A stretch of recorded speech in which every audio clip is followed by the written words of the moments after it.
Hi, everyone, and thank you for joining the Electrification Coalition State of the EVSE Market webinar. I'm Alyssa Lenkel, an EV Infrastructure Associate at the EC, and I'll be emceeing today's program. Whether this is your first day of Charging Infrastructure Week that you're able to tune into, or you've been following along through the exciting festivities of the week, I'd like to give a brief recap of the week and discuss how the topic of today's webinar fits in. Throughout the week, we focused on actions to accelerate the deployment of a robust national charging network. Our discussions have spanned from highlighting past resources, discussing current programs about to launch, and looking ahead to future technology advancements.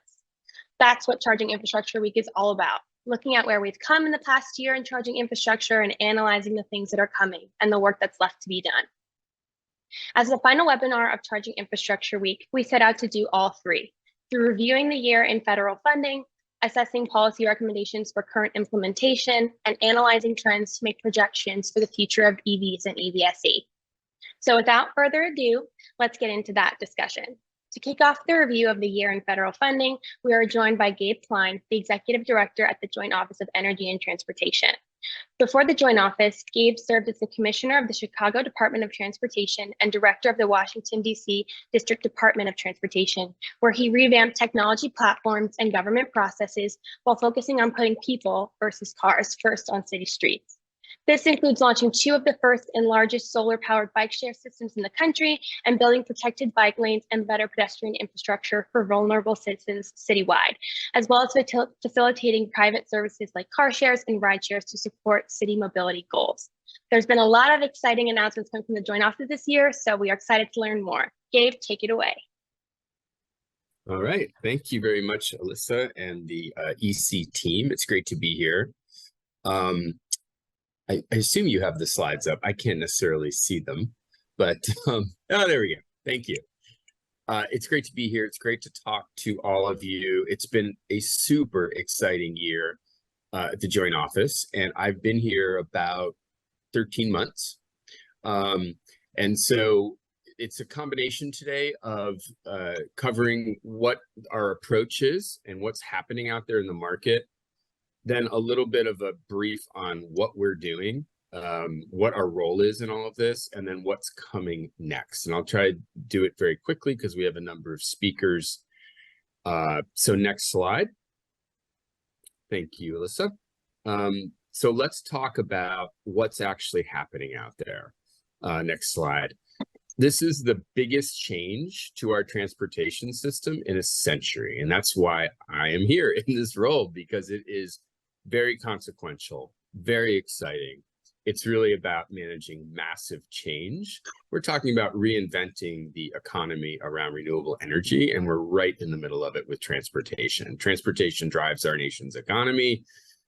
Each year, vehicles transport 11 billion tons of freight, about $35 billion worth of goods each day, but also move people, more than 3 trillion vehicle miles. At the same time, transportation is the highest emitting sector in the US since about 2016, for the first time since the early 80s.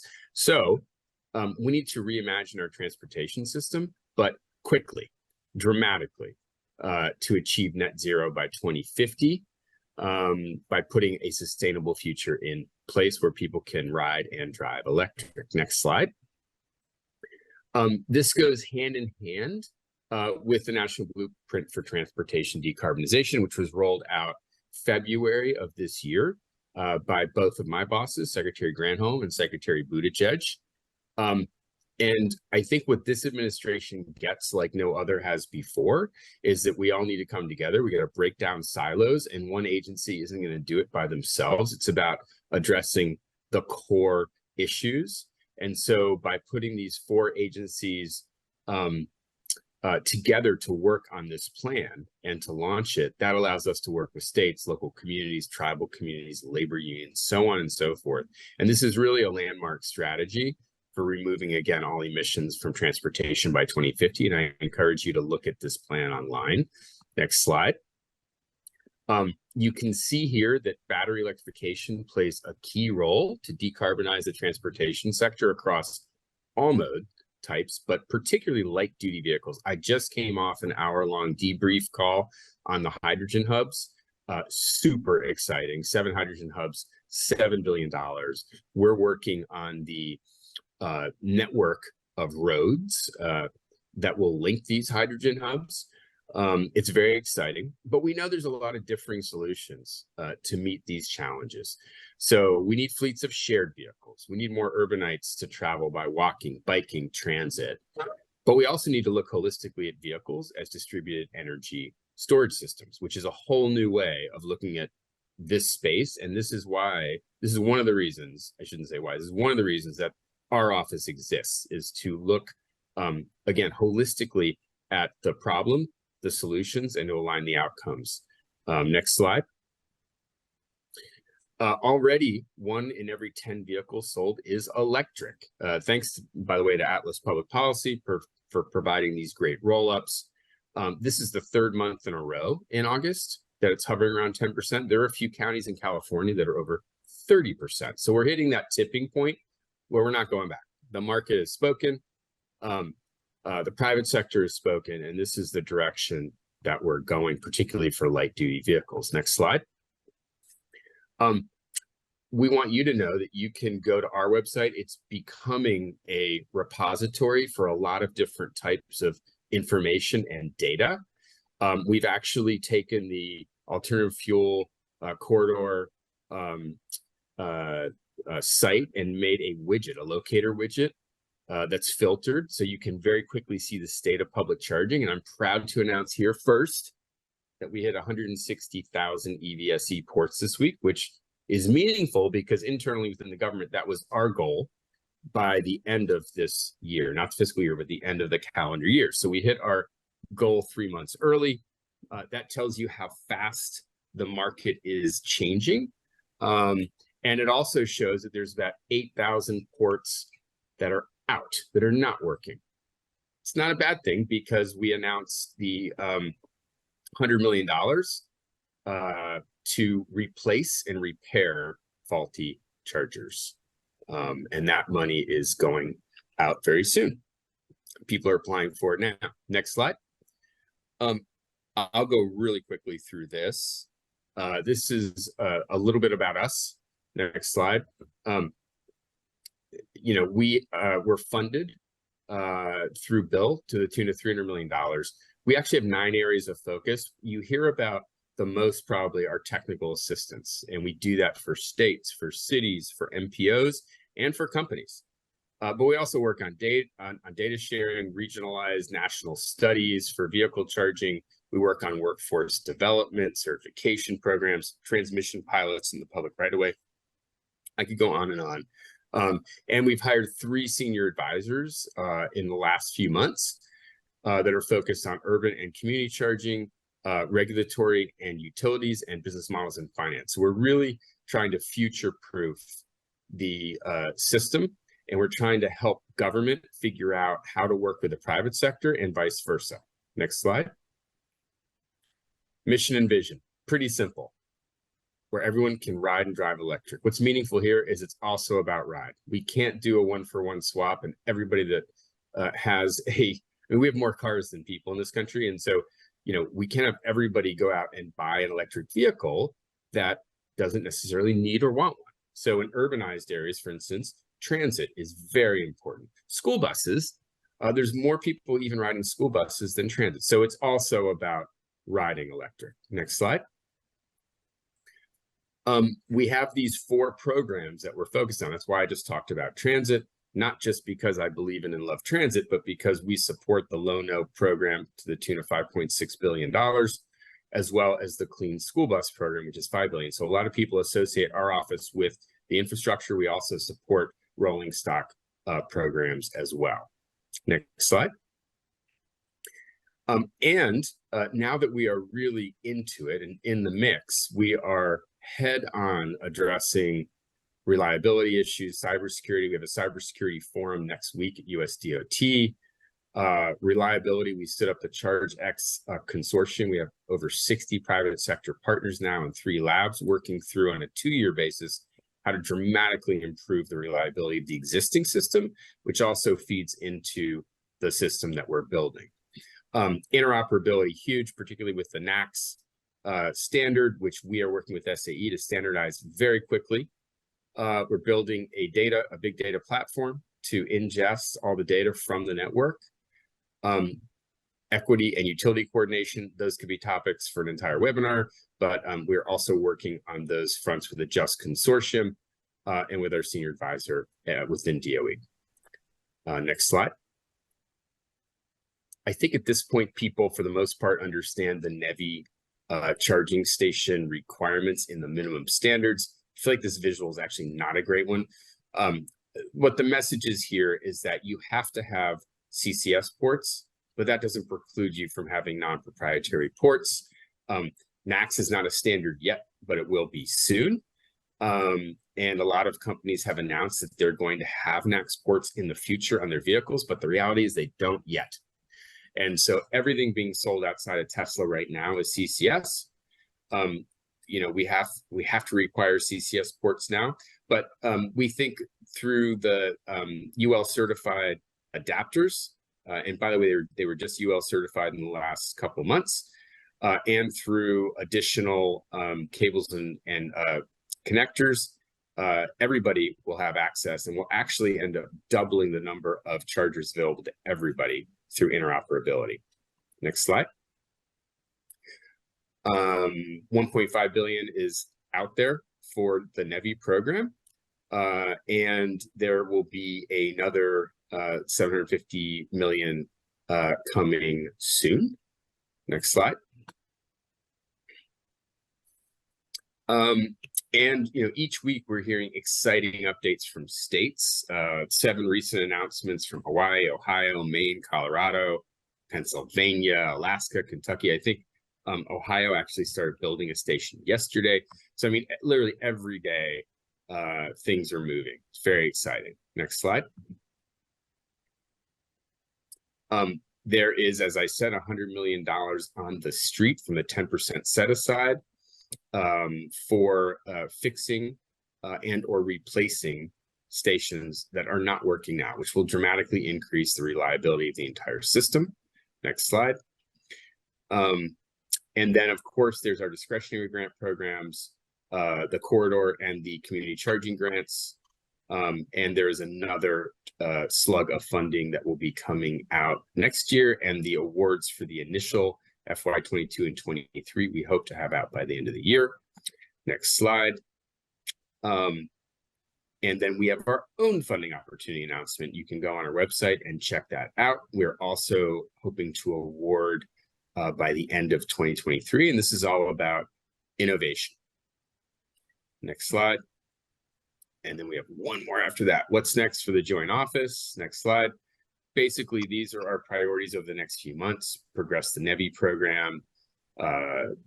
We had a pre-convening for the EV working group. We'll be doing a full kickoff with the secretaries of both agencies in the coming months this fall, announcing those selections for all of the programs, and progress the 10% set-aside program, of which there's still another $370 million to program.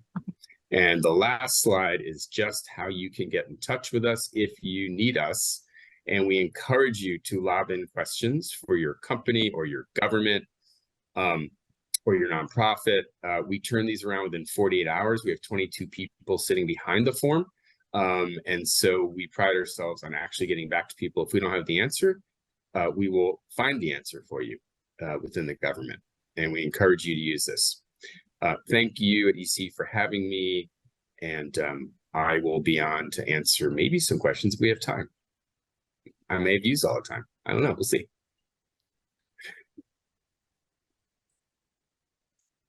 Great. Thanks so much, Gabe. And yes, we're hoping to get to questions at the end. So feel free to put those in the question and answer function within the webinar. But that was a great presentation, and it's super exciting to see what's going on inside of Joint Office's mind and see all the exciting things that are happening in the EV space right now. So to look at more current actions that states can take to prepare for the funding coming down the pipeline, we have Andrew Dick, the Incentives Business Development Manager at Electrify America. In his role, he coordinates the company's participation in federal, state, and utility funding programs to support the deployment of electric vehicle charging infrastructure. Previously, he led state government affairs at Electrify America, and prior to that, he spent 14 years in the EV policy and program implementation space, including with Oregon Department of Transportation and NESCAUM, NESCAUM. You'll have to explain that acronym for us, Andrew, but take it away. The floor is yours. Thank you so much, Alyssa, and thanks everybody for joining. My name is Andrew Dick. I'm Business Development Manager for Incentives at Electrify America. I don't see the slides up quite yet. Maybe we could get the first slide. Yeah, great. Next slide would be great. So I think it's a great time to have a check-in on round one of the NEVI program, just because we already have, I think, a fair amount of experience. About half of states have released a round one NEVI RFP. There are 23 states that have completed or now have active an RFP for round one NEVI sites or otherwise have made NEVI awards. 7 states have announced awards. Several are already actually ramping up their round two programs. So the states that were right out of the gate are already thinking about their next NEVI investment round, which is really exciting. By and large, I think we've seen a really thoughtful approach from states focused on filling the alternative fuel corridor gaps. That, of course, is the primary intent of the NEVI program, is to get those corridors fully built out, at which point the funds can then be released to other uses to further build the EV charging network. And so overall, I think we're seeing a lot of really good work from states. That said, I think there are some emerging best practices. There are some states that have done things really, really well to drive effective and efficient RFP processes. And we'd encourage states that are still working on their NEVI programs to consider these best practices in NEVI program design. Beyond that, I wanted to mention a couple sort of lingering issues that are longstanding issues in the EV space. These are things that hamper deployment, and they're things that should remain top of mind, I think, for state policymakers in order to make sure that these deployments are effective and successful. Next slide. So getting into best practices, the number one most important thing that states can do in our experience is to release a draft RFP for public review. States including Texas, Indiana, and Pennsylvania have published draft versions of RFPs and supporting material like scoring criteria. Actually, between the time that I made these slides and this webinar, Iowa just released their draft RFP, so they should be on here as well. These early publications provide a critical opportunity for public review and comments. And what we've seen in these states that have had, draft releases is that the revisions to those early versions result in a very highly polished finished product where there's a lot of clarity and consistency in terms of program requirements, technical requirements, and that drives really efficient processes. Contrarily, in some states that have not published draft RFPs, we've actually seen those RFP documents come out with contradictory technical requirements or other problems, missing or incomplete information, and that drives delay, multiple addenda, and other issues. So we do highly recommend that states publish a draft RFP to avoid unintended confusion and delays.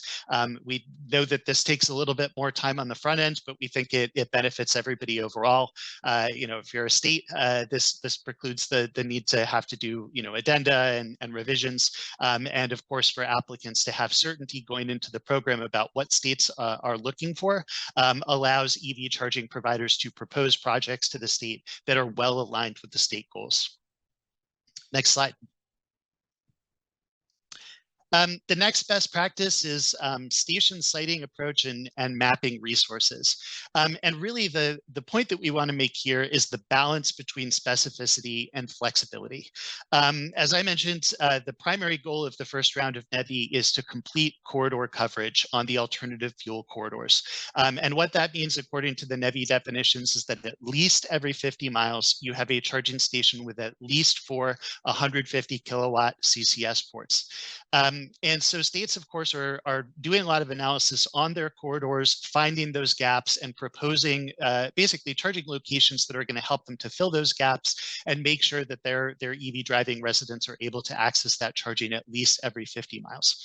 But in the states that have done this particularly well, there's a balance between specificity and flexibility. And so rather than specifying a very specific interchange, states like Ohio, Pennsylvania, Indiana, Tennessee, Kentucky, Kentucky, Michigan, Utah. There's a lot of states that have done a good job of this, and they've taken slightly different approaches.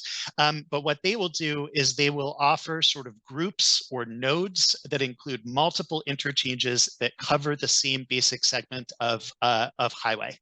In other cases, states have been specific about one interchange, but they've said that they'll consider sites that are outside of that interchange if they do help to close those 50-mile gaps. This is really important because, frankly, a lot of things have to go right to build an EV charging station. You need a willing site host. They need the sufficient space. You need sufficient power at the site. And you need to meet the other federal requirements like being within 1 mile of the highway and so on. And so if you specify just a single highway exit where a charging station must be located, you might end up with a very small number of properties that are actually candidates for building a site.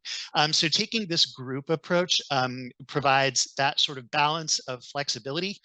More site hosts can potentially participate in the program, and EVSPs can look at a broader range of locations in order to deliver really strong sites with great amenities for drivers, while at the same time you have enough specificity to make sure that you're filling your corridor gaps and making progress towards the NEVI goal. We also just wanted to mention, mapping resources, and some states have put together just really fantastic GIS mapping resources. We have a screenshot here from Pennsylvania. Pennsylvania additionally included interchange scores, so you know exactly how many points you're going to get depending on which interchange you choose. They also had a proximity score, so based on the distance from the interchange, you know how many points you're going to get there. And we'll talk about that more in a second, but that level of detail in the information from the states in terms of what they're looking for, again, just provides respondents with the guidance that they need to deliver good projects to the states. So when we know what states are looking for, we can propose projects that meet those goals. Next slide. So as I was mentioning just before, detailed scoring criteria. And the main point here is that states have competing priorities for site design. On the one hand, all states are doing a low cost or best value approach where they're rewarding a low cost site, while at the same time, states have really prioritized or said that they value elements that increase site costs. And some examples of those states have proposed scoring preference for pull-through site design, canopies, integrated solar generation, battery energy storage systems, additional stalls and power beyond the NEVI minimums, and other types of site design elements, all of which increase costs. And so detailed scoring criteria allow respondents to meet state objectives for cost and site design by understanding the trade-off between those two things. If you add a BESS system, which costs hundreds of thousands of dollars, is that going to advantage you or disadvantage you in the scoring process? So this amount of specificity we find to be really, really useful. On the left here, you see a scoring rubric from Kentucky's RFP. And another element that I wanted to highlight is actually the first line over here, but proposer experience and qualifications. I think states have generally done a good job of looking into this, but really making sure that respondents have the technical capability and have the experience to deliver good sites. States have in some cases, in many cases actually asked for a list of about 10 previous EV charging station installations. We think these are really good practices as well, just making sure that folks really do have the resources and expertise to deliver on projects.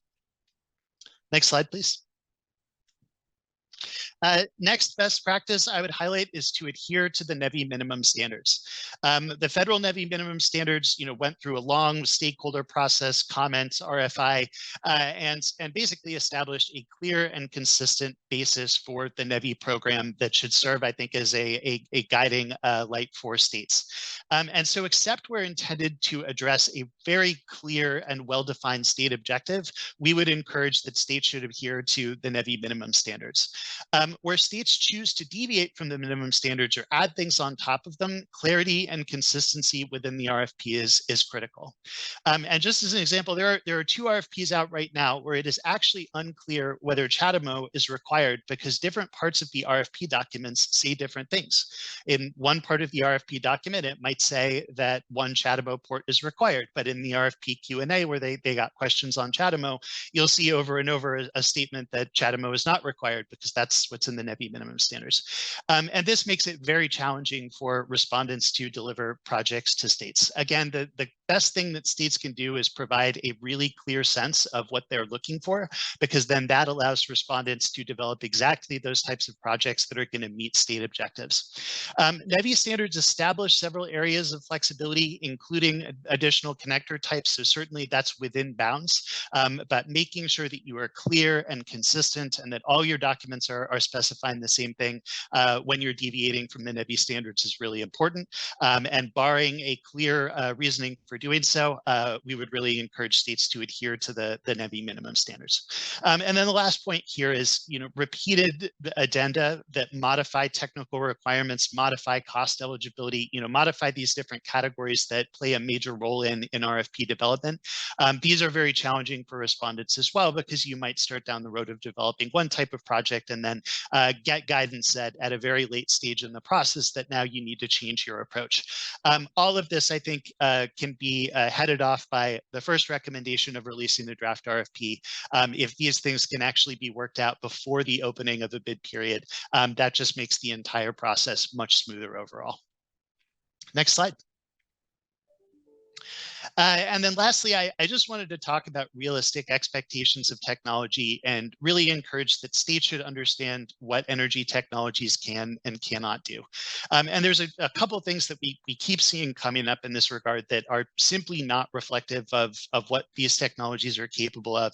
And they are on-site solar generation and on-site battery energy storage. So just as an example here, high-power DC EVSE stations, they use a whole lot of energy. The minimum NEVI configuration has to be able to deliver 600 kilowatts of simultaneous power. And that really is a use that requires grid connectivity in order to operate. So some states have proposed on-site solar as a renewables integration or resiliency strategy without recognizing generation and storage limitations.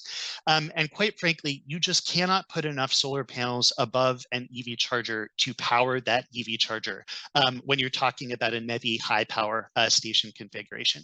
And I just did a little bit of math here, 600 kilowatts of solar generation. How many solar panels would it take to fully power a NEVI site, on a sunny, clear day? So 600 kilowatts, that's 600,000 watts. You can divide that by a solar panel efficiency of 150 watts per square meter. You come up with 4,000 square meters of solar panels to fully power that installation. And just as reference, a football field from goal line to goal line is about 4,950 meters squared. So you're talking about 80 yards on a football field of solar panels that would be necessary to generate 600 kilowatts. Of course, you're not going to be able to put that above your charging site in a lot of cases. We have actually built sites with solar integration. We've had sites, had projects where we proposed building on the entire roof of an adjacent warehouse with solar panels in order to provide a substantial amount of energy to the site.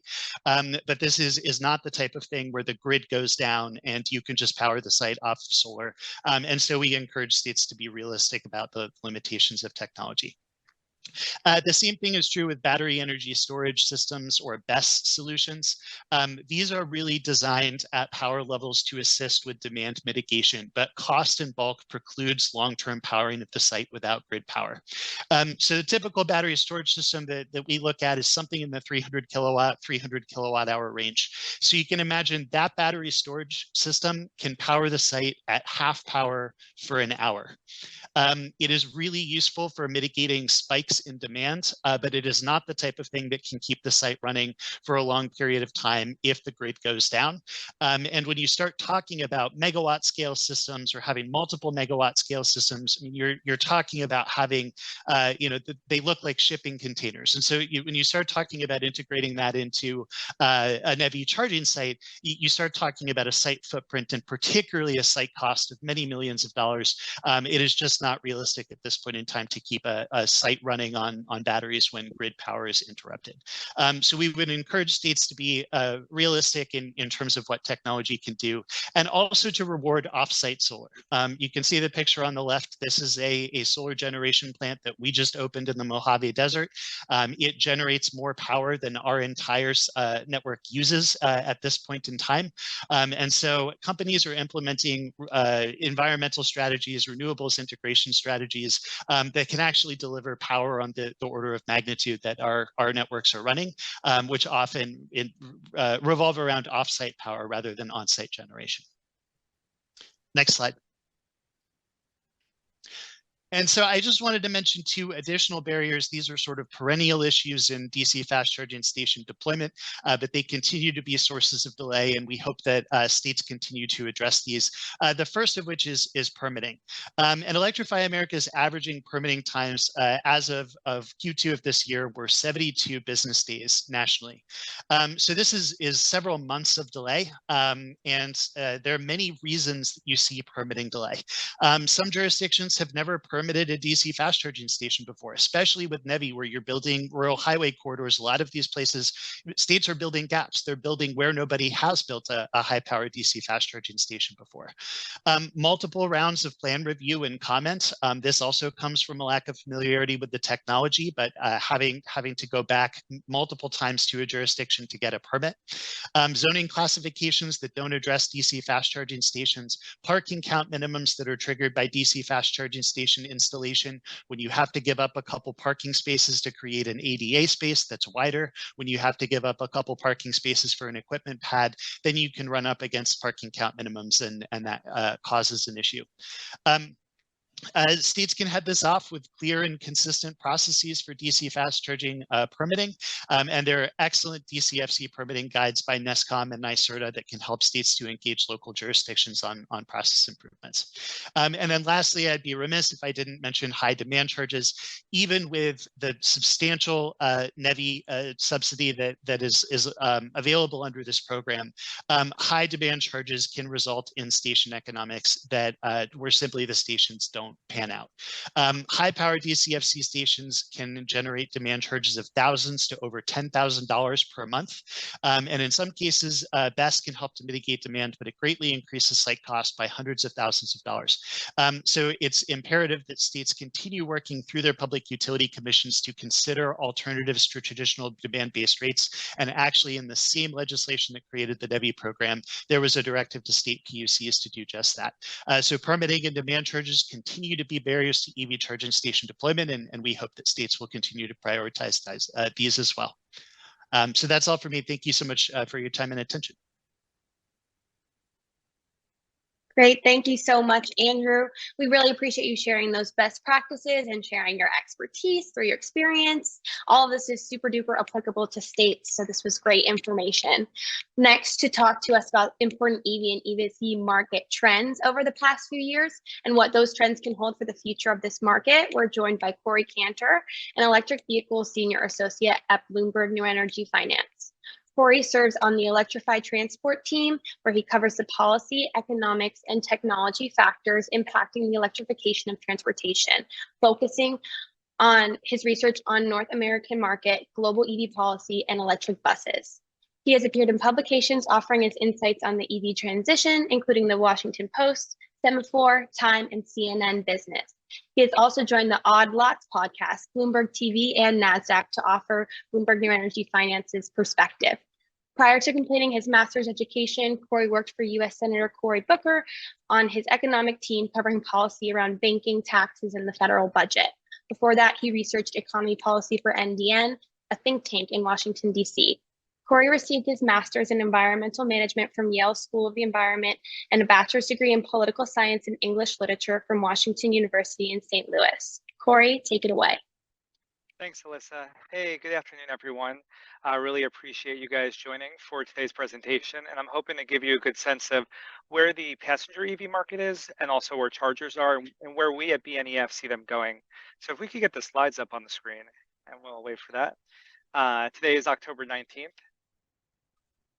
To give you a little sense of what BNEF is, because I think many viewers of the webinar may not have heard of us before, we're the Clean Energy Research Division at Bloomberg. So we cover everything from advanced transport to clean power to buildings and industry, as well as technology and innovation, forecasts, policy, these kind of cross-cutting segments, as well as sustainability and technologies like hydrogen, carbon capture. Really, we're a one-stop research shop for the clean energy transition. I sit on the advanced transport team, and so when you're reading kind of BNEF research, you'll get access to everything from electric vehicles, but also, as Gabe was saying at the start of the webinar, this is also a story about shared mobility and autonomous vehicles, lowering the kind of demand for kilometers over time. So we're using the same vehicles to travel, but maybe not as many actual cars on the road emitting. And then finally, we've been doing research on aviation sustainable fuels as well. So encourage you guys to reach out or check out bnef.com, and happy to answer questions about that offline. Now to get to actually some of the market trends and research. Electric vehicles have been all over the news, and the pace really hasn't stopped. I really like to start with this slide when presenting to BNEF clients and the general public because it shows how much is happening at the exact same time. Whether it's the fact that Tesla has this year opened up a portion of its charging network to all EVs, the kind of challenge around the CCS standard versus the North American charging standard has been a predominant story. What direction do automakers want to go in? How will we exist in a kind of marketplace that has both CCS and NACS, as well as what do entities like the Joint Office do to actually serve customers who use EVs of both types? But in addition, there are other big stories happening in North America. Stories like Volkswagen building a battery plant in Canada shows the impact of the Inflation Reduction Act as more and more consumers are both interested in EVs, but also requiring those EVs to be built here in North America, as the policy states. Of course, not everything is going smoothly. As you can see by the story at the bottom left, the UAW strike continues on, and at a kind of pivotal moment while the big three are attempting to shift towards electric vehicles. That story is unresolved and one that's going to have a big impact both for the workers and what role they play in the electric vehicle transition, as well as the companies. And then finally, looking long term, states like California, my home state of New Jersey, and many others have set the course for the end of the internal combustion engine age. So that means ending ICE sales by 2035. And it's not just here in the US. Lots of stories to follow. And of course, these are market impacts that are going to, make a difference in the future. But where exactly have we been? In 2017, the year I actually started grad school, electric vehicles exceeded 1 million sales for the first time and rose to 2 million sales by 2019. Electric vehicle sales exceeded 6 million units in 2021 and nearly 10.5 million units in 2022. And again, I think there's some issues with the slides there, so I'll just tell you guys what they are. The red is China, the blue is US, the green is Europe. And again, you saw sales go from a low amount to a pretty high amount in a pretty short period of time of 5 years. And I'm sorry for the technical difficulties on the slides. Basically, US EV sales have been on the upswing in the same way. So passenger EV sales in 2022 reached almost 1 million units. And passenger EV share of sale, basically between 2020 and 2022, 2018 and 2020, we're at about 2%, really rising over the last 2 years, going from 4.7% in 2021 up to about 7.5% in 2022. And the first half of this year, there was about 9% EV share of sale.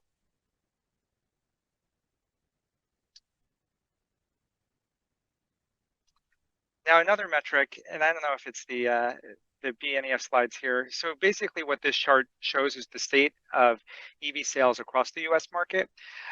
The overall point here is really, it's going beyond California. You have states like Washington State and Oregon, according to our market research, approaching about 1 in 5 vehicles sold as electric. New Jersey and Massachusetts are now over 1 in 10, and states like Virginia and Maryland are also seeing higher EV sales. Of course, the EV transition isn't moving at the right pace necessarily everywhere. In places like New York, where I'm based, EV share of sale has been less than the national average of about 9%. New York has been closer to 6%, and there are real challenges that stem from charging infrastructure. Now, these US states are embracing EV adoption at different speeds. You can definitely see this slide. This is basically showing the electric share of the passenger vehicle fleet at the end of 2020. And so when we talk about passenger vehicle fleet, that takes a long time to turn over. States like California at the end of 2022 already saw the electric share at about 3.5%. Other states closer to about 2% or so.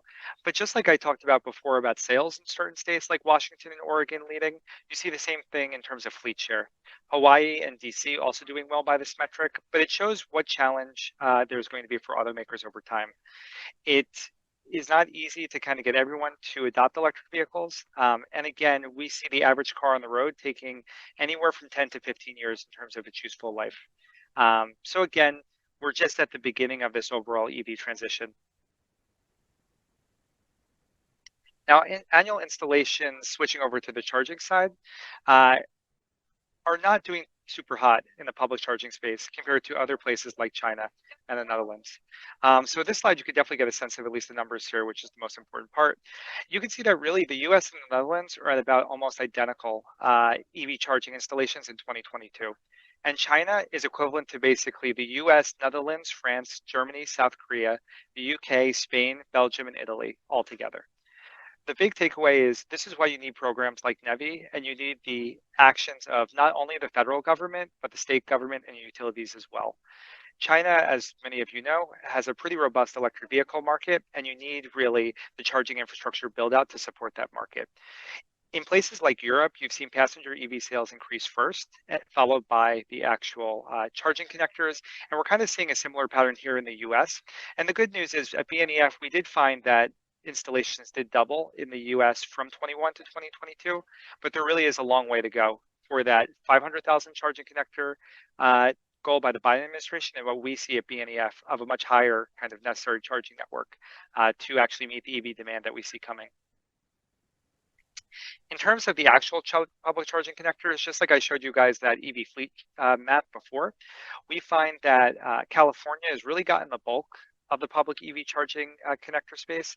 And you can see in Texas and Florida and New York that there is some charging connector build out, but really most of it has been in California to date, between 40% or so, according to our data. Again, this is including some of that slower charging, not necessarily all fast charging, but just like before, the big point is we're at the beginning of this transition.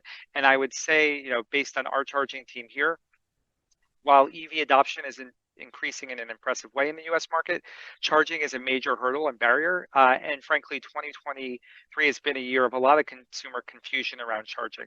So hopefully 2024, as Gabe and everyone has kind of hinted at, with the NEVI program beginning to roll out in earnest and people seeing those chargers, this map will look a little bit more colorful next year than just kind of being very California focused. One other thing that California has done quite well is that they have not only that kind of federal money coming, but really an integrated state plan, including state funds towards public EV charging connectors. Now, another kind of fact of this is that Tesla, Electrify America, EVgo, they have installed connectors at a pretty high base in terms of fast charging, which we consider, you know, more of that 100 kW or more. But there's a lot of work to do too in terms of increasing that diversity of EV charging amongst different competitors. Tesla has done quite well in installing connectors in this higher speed, and there aren't many EV charging connector operators here compared to, say, in Europe. New joint venture was announced by a consortium of many automakers earlier this year. So they have a lot of charging connectors announced. But again, you want to see those announced connectors, just like you want to see announced battery capacity announcements turn to actually installations moving forward. Otherwise, Tesla will be able to kind of continue to be dominant in the space, and that could lead to them, you know, continuing to gain revenues at the expense of other EV charging operators. To kind of close with a few slides, this one, and we'll send around, you know, some of the slides on the deck here. Maybe I'll end on this one because I know this one's going to work in terms of the EVs, EV sales hitting about 1 million. But one thing I want to note on our kind of charging forecast moving forward, really we at BNEF find that you need about 2.2 million public charging connectors by 2030, not 500,000 public charging connectors. This is a bit of an apples to oranges comparison because we consider that to be what you need in terms of the level 2 charging, what you need in terms of slower charging, as well as that public fast charging. But we really think that it's going to be close to $40 billion of cumulative investment needed to reach that 2.2 million public charging connectors that will support an EV fleet of approaching, you know, 40 to 45 million by 2030.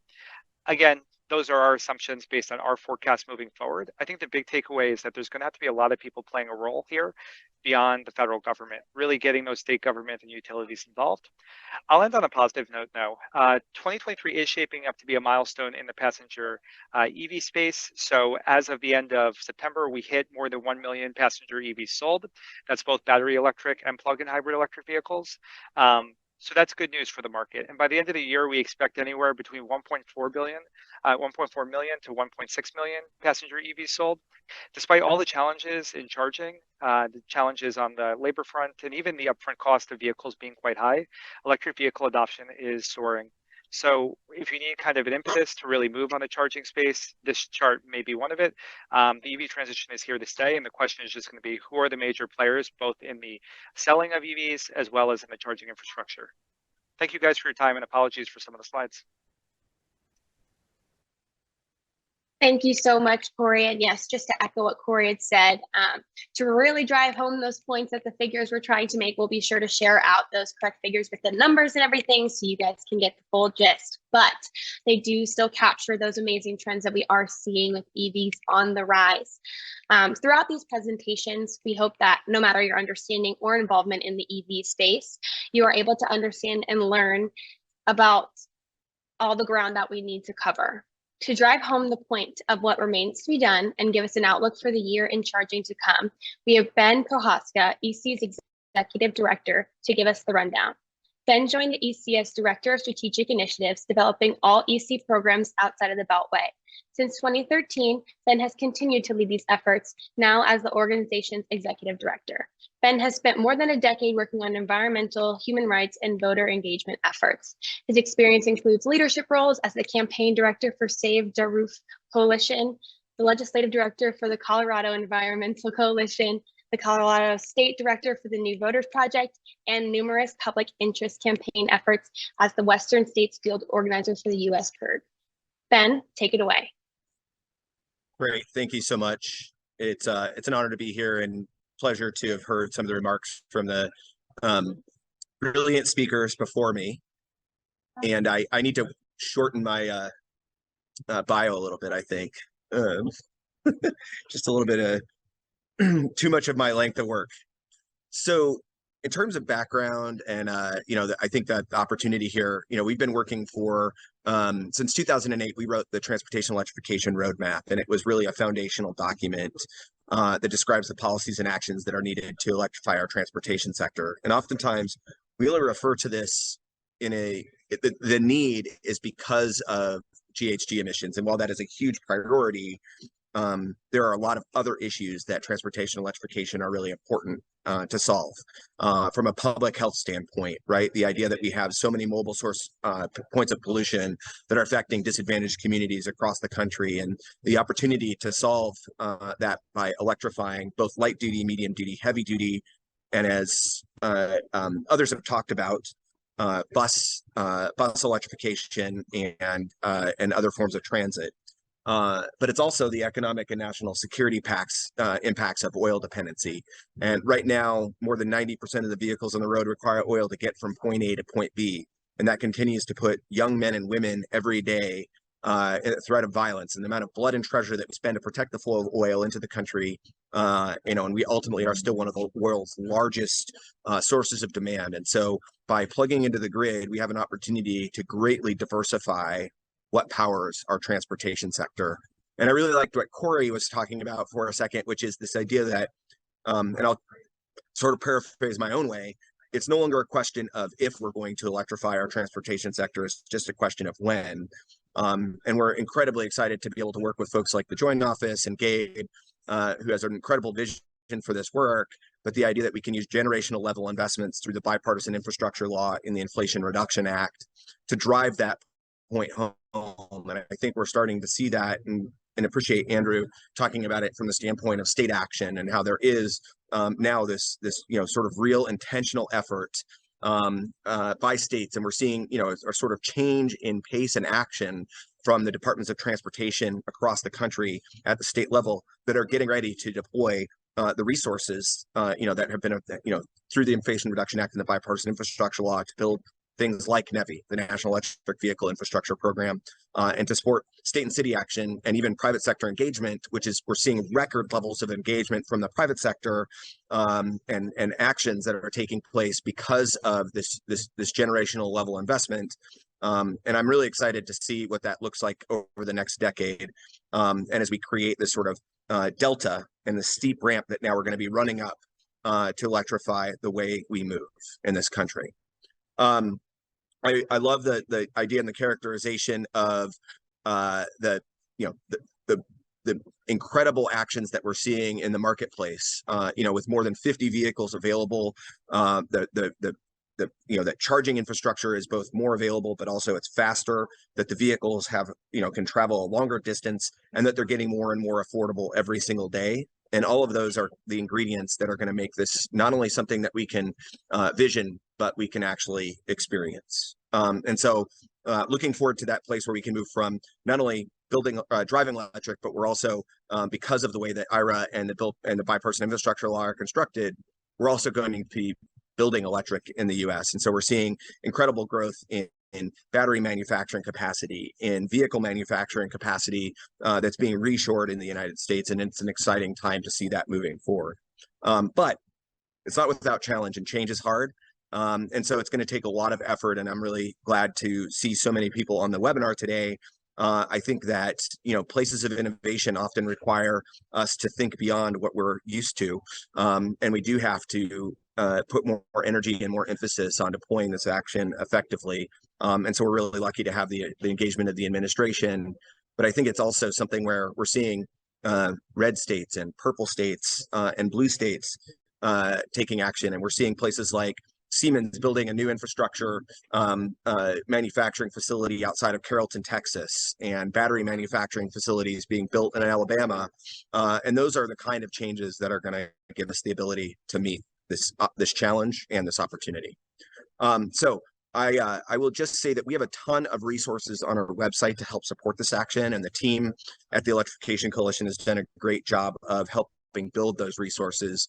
They include federal funding finder tools. So if you're trying to figure out how do we pay for this and what federal money is available, that tool is a really great, easy to use interface that can tell you exactly how to pay for a bus, how to pay for the charging stations, and where there's going to be resources available.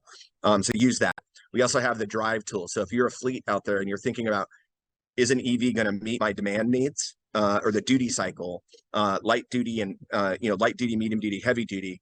The drive tool helps that, and it's a rapid fleet analysis. And then we also have some newer things like the agency playbook, which really, and I probably I misnamed it, but it's basically talking about state agencies and what role each respective state agency can play to help support faster action on the ground to deploy money so that we can put infrastructure in the ground and we can build this transportation electrification future. So with that, I'm going to pass it back to Alyssa, and I think we're going to create a little bit of a time to have some questions. Thank you so much, Ben. That was a really great overview, kind of brings together everything we've touched on today.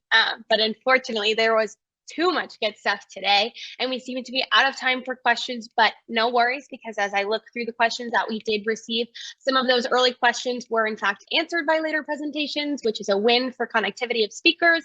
But any questions that we are able to answer that have not been answered yet, we will go ahead, and I have your information, and I'll try to answer any that I can and email you guys back and let you know. But with that, I would like to thank you all for joining the EC State of the EVSE Market webinar, and give one final thank you to all of our exceptional speakers for covering such a broad topic in the hour that we have. We'll continue to share Charging Infrastructure Week resources via social media and email.